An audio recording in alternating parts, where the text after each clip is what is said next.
Mesdames et messieurs, bonsoir. Merci de votre attention et bienvenue dans cette édition Conakry 12 août 2015. Une délégation du comité de lutte contre le virus Ebola reçue par le chef de l'État, professeur Alpha Condé. Elle était venue présenter le nouveau vaccin qui a déjà réussi à 100%. Le résumé de cette audience avec Sanlassi Keita.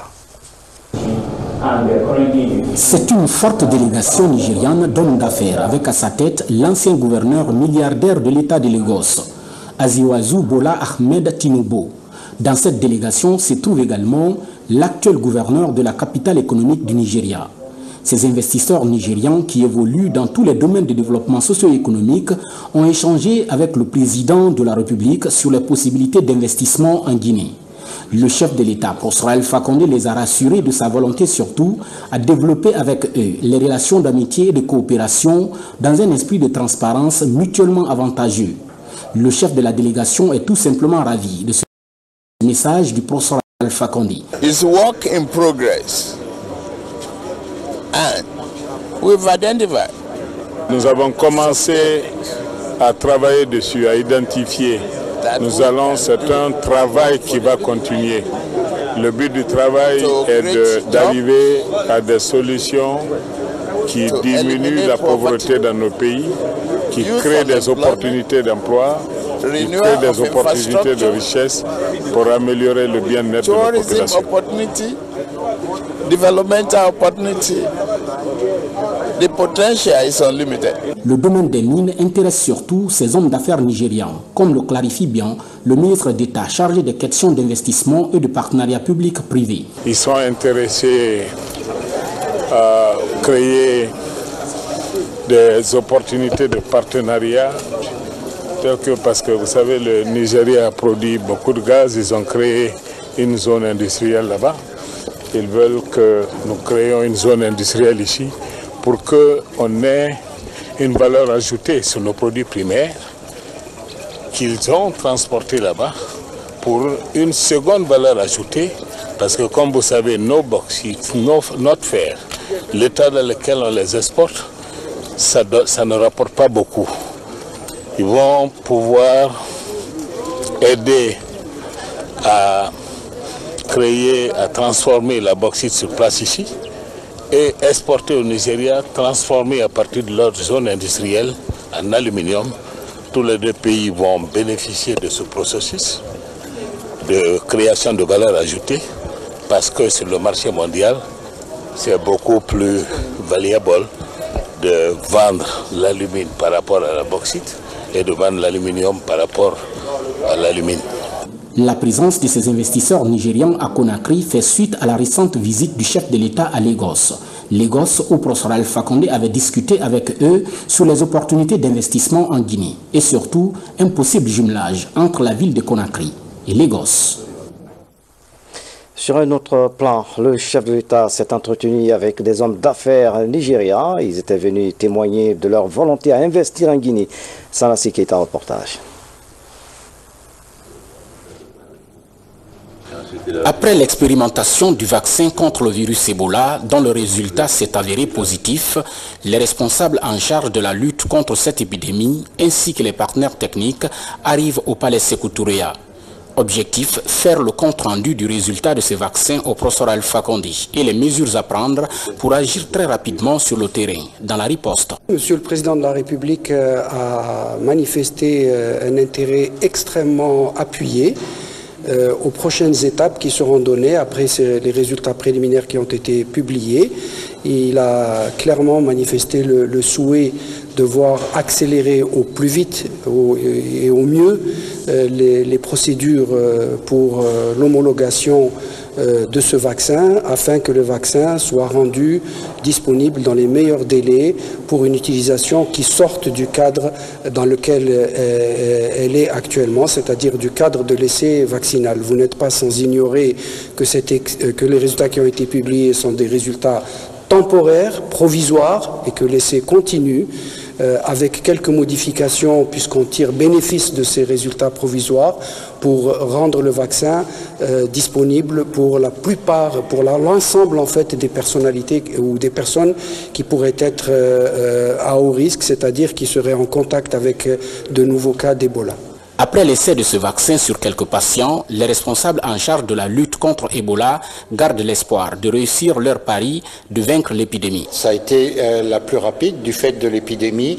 On parlait des vaccins depuis plusieurs années, mais ils n'avaient jamais été avancés. Et là, en quelques mois, ils ont été essayés sur le terrain et on a montré qu'ils étaient efficaces pour empêcher la maladie. C'est vraiment un cadeau que Dieu nous offre à travers ces experts qui ont poussé les recherches et qui ont pu convaincre les autorités guinéennes de cet essai clinique et qui nous a donné une très bonne conclusion que nous pourrons utiliser et maintenant et à l'avenir contre toutes les épidémies d'Ebola que le monde va connaître.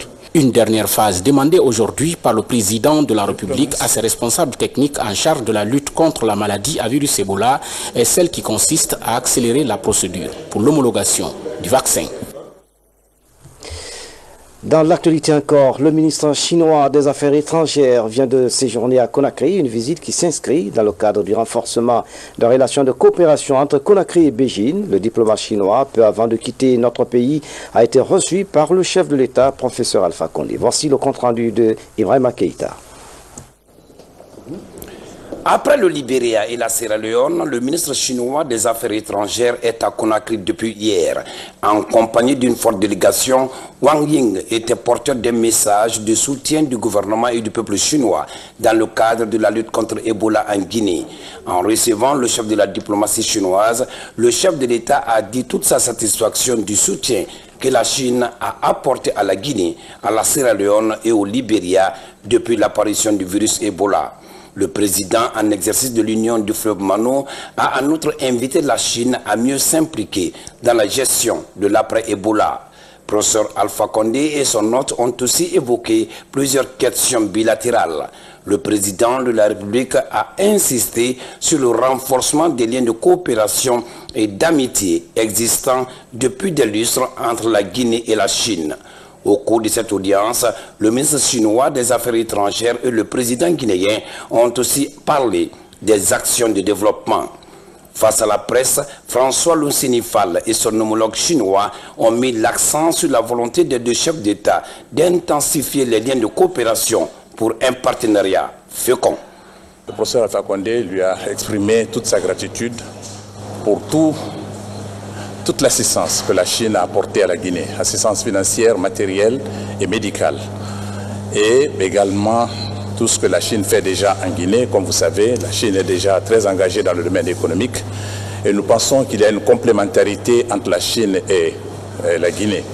La Guinée dispose de ressources minières importantes et la Chine a des besoins de matières premières. Pour le ministre chinois des Affaires étrangères, la Chine est et restera aux côtés de la Guinée pour l'aider à faire face aux secteurs prioritaires du développement. Je suis venu en visite dans votre pays pour tout d'abord exprimer notre félicitation à la Guinée d'avoir gagné la bataille de manière décisive contre le virus Ebola.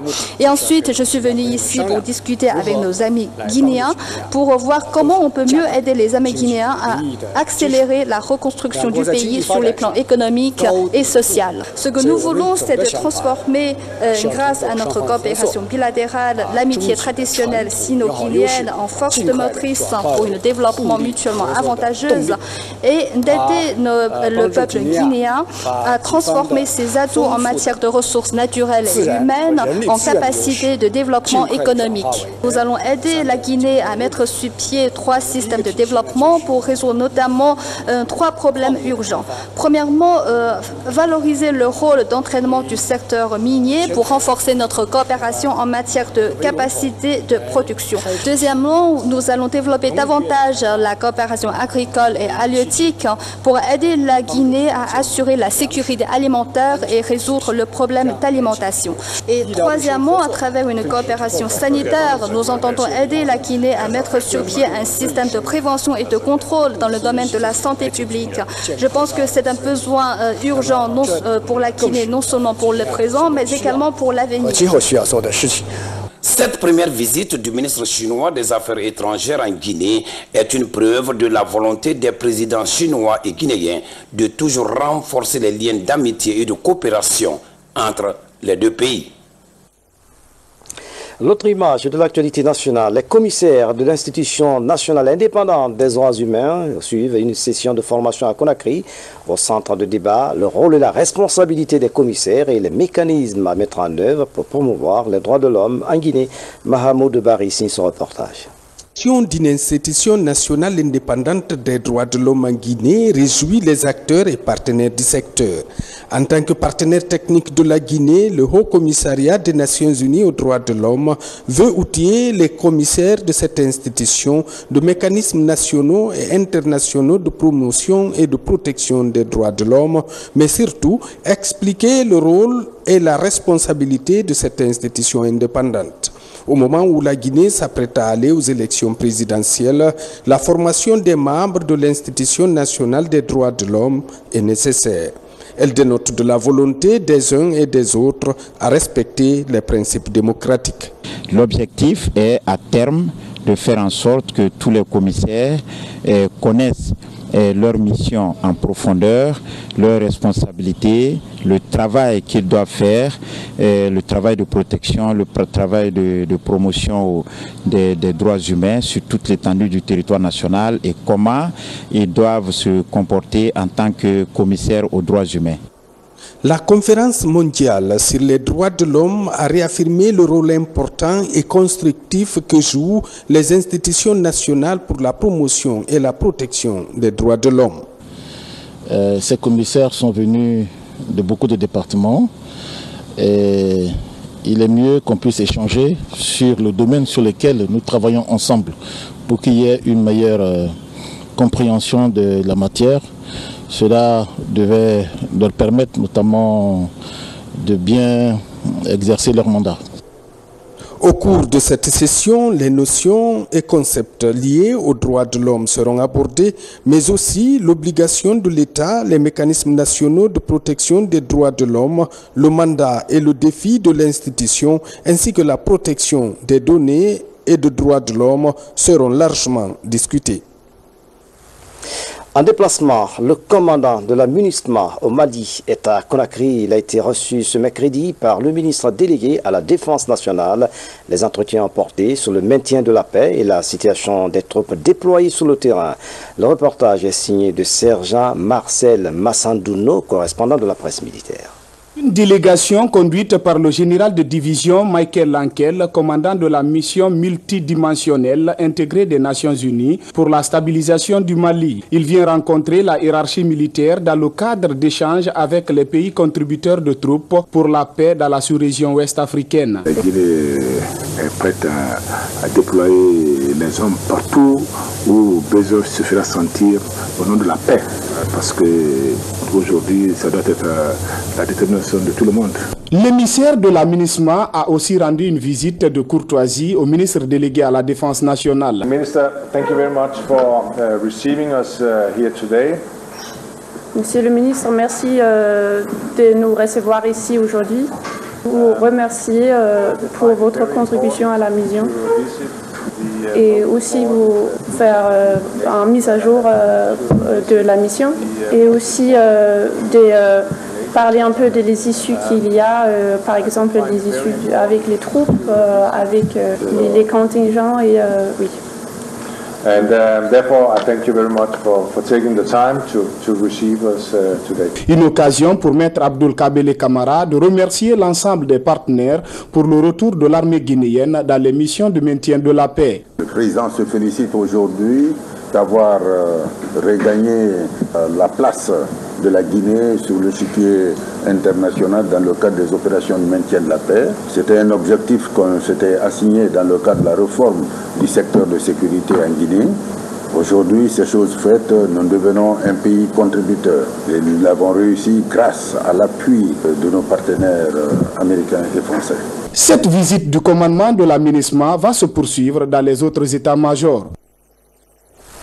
Dans l'actualité encore, le Premier ministre chef du gouvernement est en tournée dans la région forestière. Mohamed Saïd Fofana véhicule des messages relatifs à la lutte contre le virus Ebola et à la consolidation de la paix. Dans le pays konyan Beila, les populations ont tenu à exprimer leur soutien au président de la République, professeur Alpha Condé. Ousmane Bangoura sur les pas du Premier ministre. Regardez.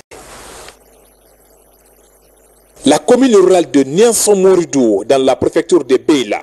C'est ici qu'on a enregistré des violences le 2 août passé, ayant entraîné des morts et d'importants dégâts matériels. Nianson-Moridou, situé à 25 km de Beila Centre. Ici, le calme semble revenu avec l'arrivée de cette importante délégation gouvernementale conduite par le Premier ministre Mohamed Seïd Fofana.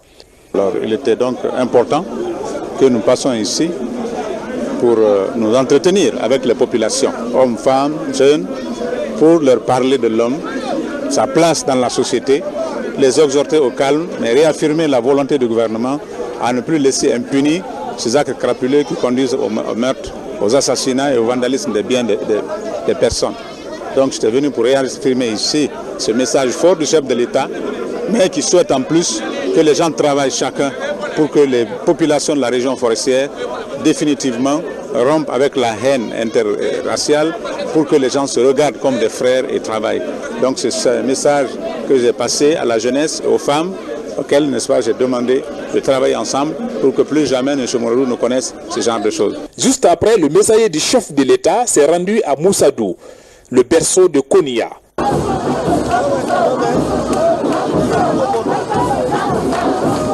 Là également, le chef du gouvernement a échangé avec les populations venues de toutes les contrées.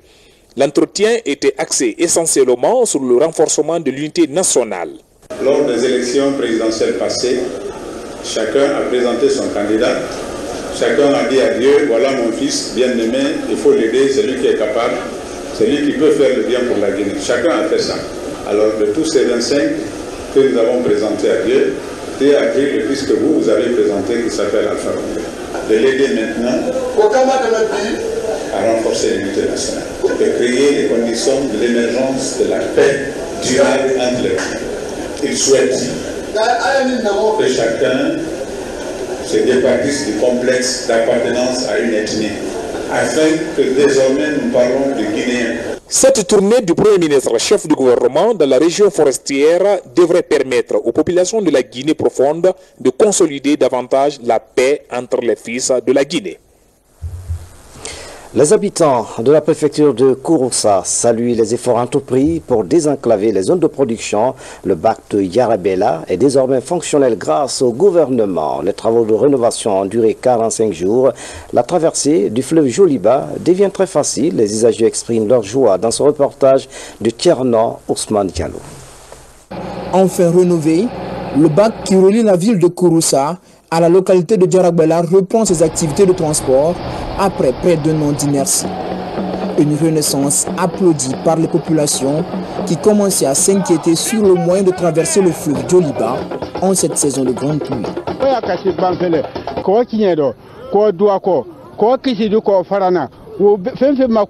Pour se rendre à Banfele, Kinyero, Douako, Kisidougle, Farana, tous passent ici. À présent, nous souhaitons le pont et nous réitérons notre soutien à Alpha Condé. Donc ce bac permettra à ces populations de faire des échanges sans risque et sans risque de naufrage. Il y a eu tant de naufrages sur ce fleuve. Mais avec ce bac, Kouroussa dit vive le professeur Alpha Condé. Il y a 2 mois, le bac de Yarabela affichait cette image avec des cales remplies d'eau et des moteurs non opérationnels.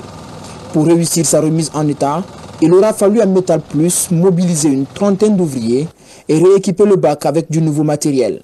Après plus de mois de travaux intenses, soulagement et satisfaction se lisent sur les visages des ouvriers. Au niveau des cales, on a changé tous les tôles au niveau des 17 cales.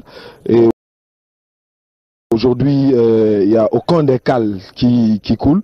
Et on a refait entièrement les 2 groupes, les 2 moteurs qui font rouler le bac.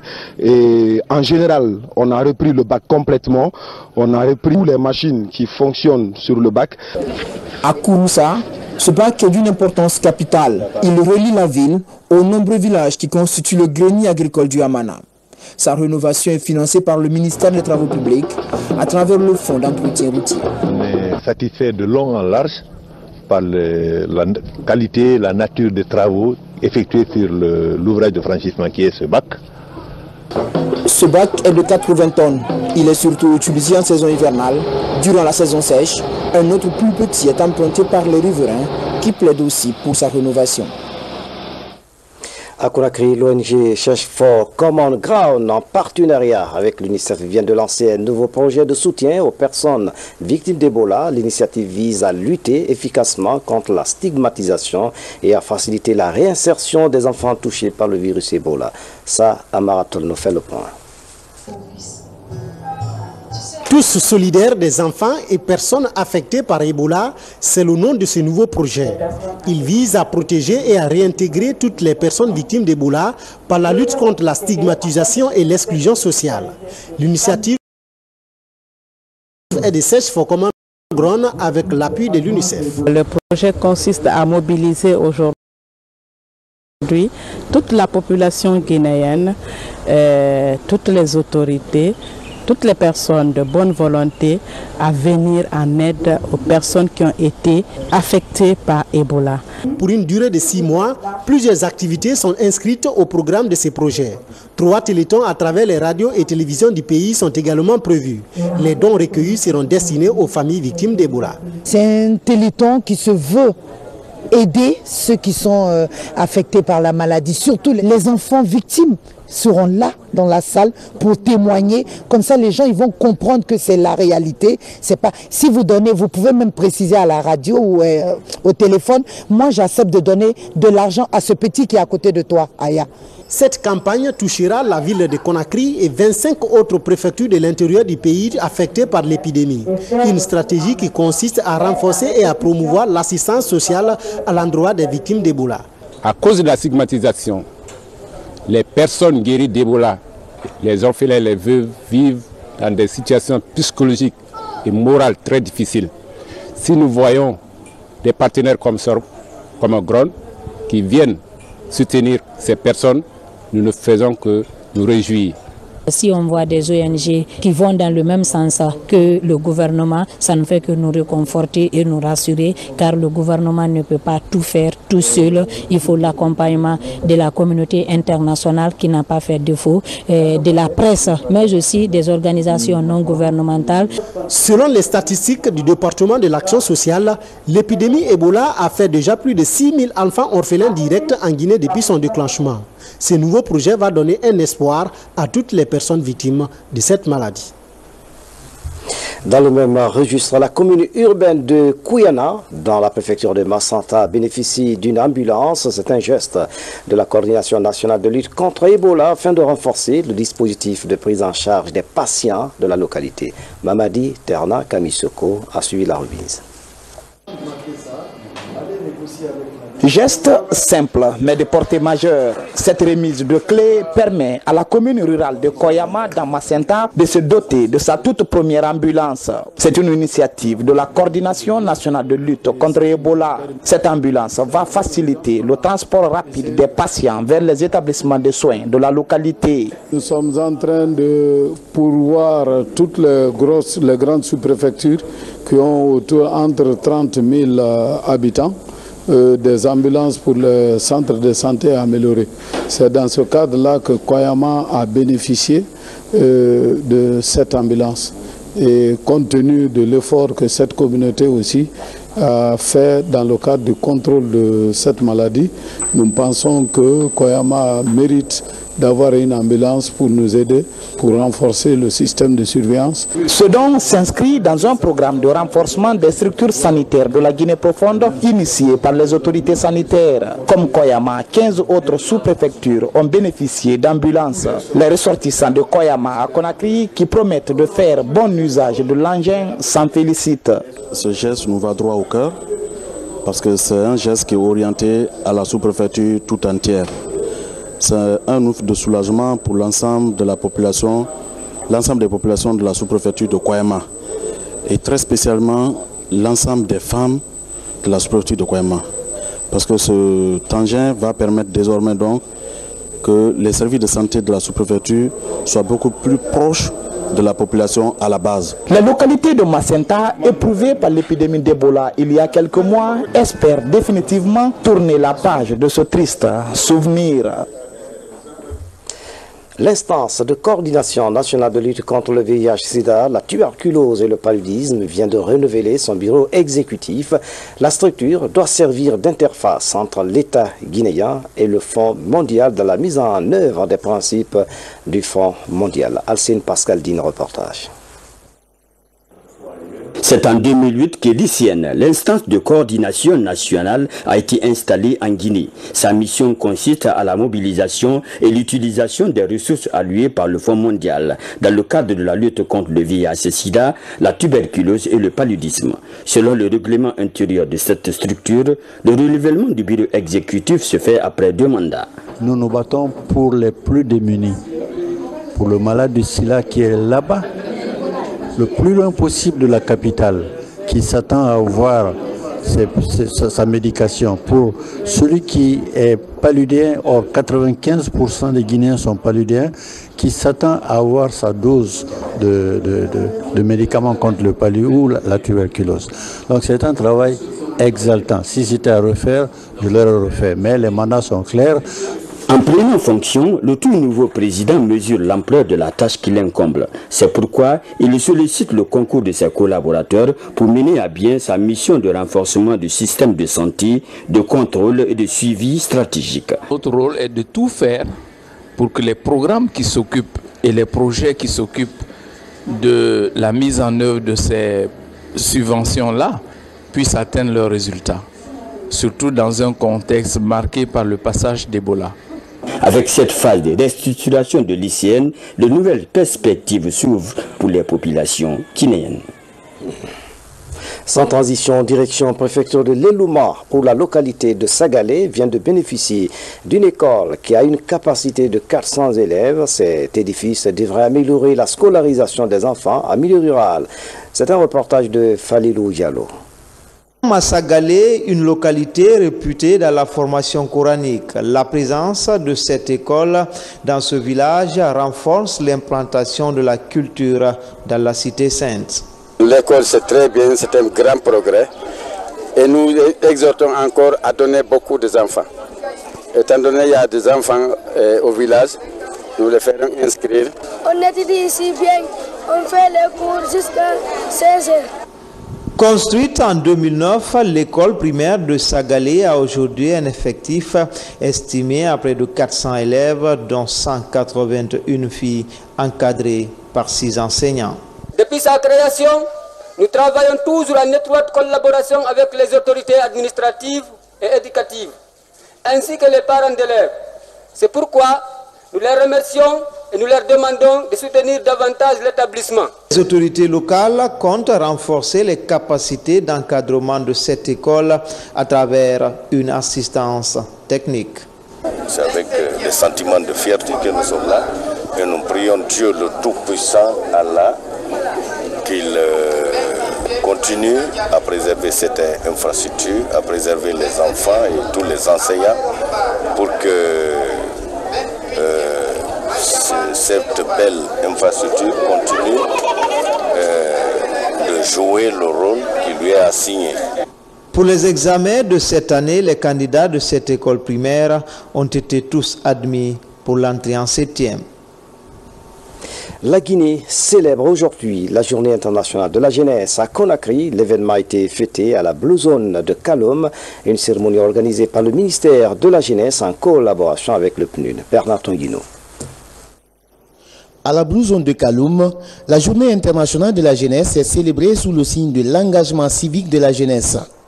L'occasion pour ces jeunes, venus d'associations diverses, d'attirer l'attention des autorités gouvernementales et des institutions sur les défis auxquels ils sont confrontés. C'est le moment de reconnaître et remercier les efforts et l'engagement des partenaires au développement pour ces actions sans relâche en faveur de la promotion du potentiel de la jeunesse. Ce 12 août, des discussions thématiques ont porté sur des thèmes comme jeunesse et développement durable en Afrique, jeunesse et citoyenneté, le volontariat pour l'après 2015. Des discussions dont les résolutions sont adressées à l'État et à l'opinion nationale. Le plaidoyer des jeunes est bien compris et déjà les premiers pas ont été faits. La consultation nationale des jeunes prouve à suffisance que le gouvernement Le professeur Alpha Condé est disposé à donner la parole aux jeunes, à dialoguer avec eux et à les comprendre, parce que la construction de ce pays ne peut pas se faire sans les jeunes. Adoptée par l'Assemblée générale des Nations unies en 1984, la journée du 12 août est célébrée pour la première fois en 1999. Chaque année, l'événement met l'accent sur le rôle joué par la jeunesse dans la construction du bien-être social. Juste après cette édition d'information, vous suivrez l'intégralité de la clôture des consultations nationales Les Jeunes ont du talent, organisée par le ministère de la Jeunesse et Emploi Jeunes, cérémonie présidée par le chef de l'État. La culture au service de la réconciliation nationale. La grande Mamaya de Kankan est dédiée cette année à la réconciliation au lendemain de la fête de Tabaski. La structure qui organise l'événement a organisé ce matin, a rencontré donc ce matin la commission provisoire de réconciliation. Mamadou Saliou Yalo, Abdel Karim Kamara, reportage. C'est une étape décisive pour la tenue de la grande Mamaya de la réconciliation nationale prévue à Kankan le lendemain de la Tabaski. La structure organisatrice échange avec les membres de la commission provisoire de réconciliation nationale. Objectif, s'inspirer de leur expérience pour la réussite de l'événement. C'est pour juste réunir les filles de ce pays, les fils et filles de ce pays à Kankan au lendemain de la fête de Tabaski pour pouvoir réconcilier les Guinéens de tous les horizons, de tous les Guinéens, de quelque région que ce soit, se retrouver à Kankan pour fêter la Mamaya, qui est une fête séculaire d'identité mandingue. La Guinée nous est commune. Je demande à la population d'agir en faveur de la paix. C'est la seule condition pour que notre pays aille de l'avant. Nous devons tous agir dans ce sens.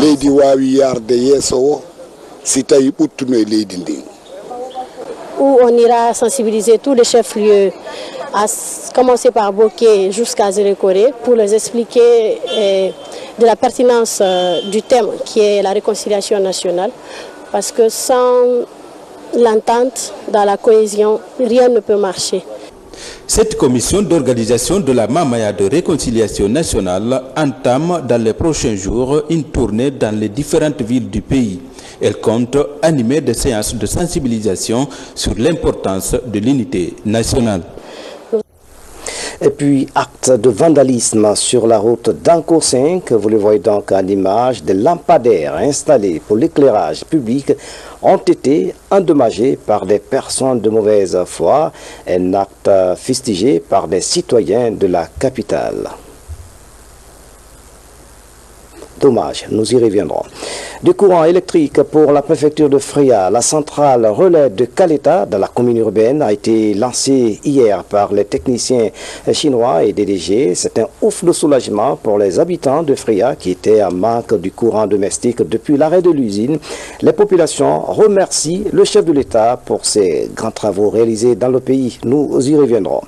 Sport, l'Assemblée générale élective de la Fédération guinéenne de football, c'est ce vendredi. Les candidats sont sur le terrain pour convaincre les indécis. Cheikh Fantamadi Condé, un ancien journaliste sportif, jette un regard de spécialiste sur les candidatures au poste de président de la Fédération.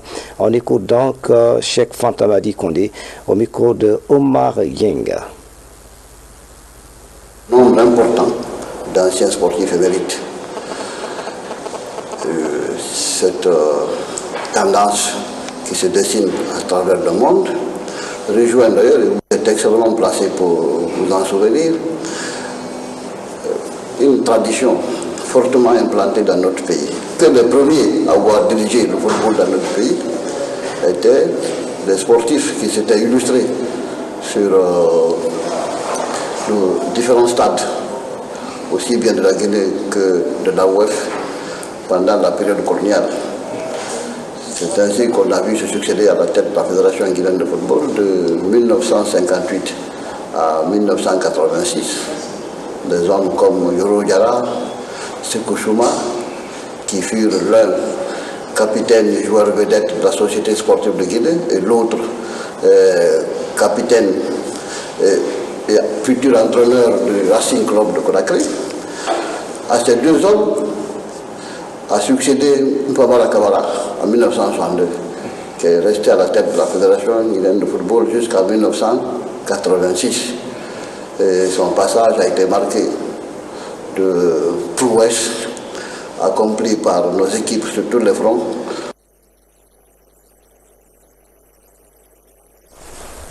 Voilà, mesdames, messieurs, c'est la fin de cette édition. À tous, merci de nous avoir suivis. Excellente soirée, où que vous soyez dans le monde. À demain.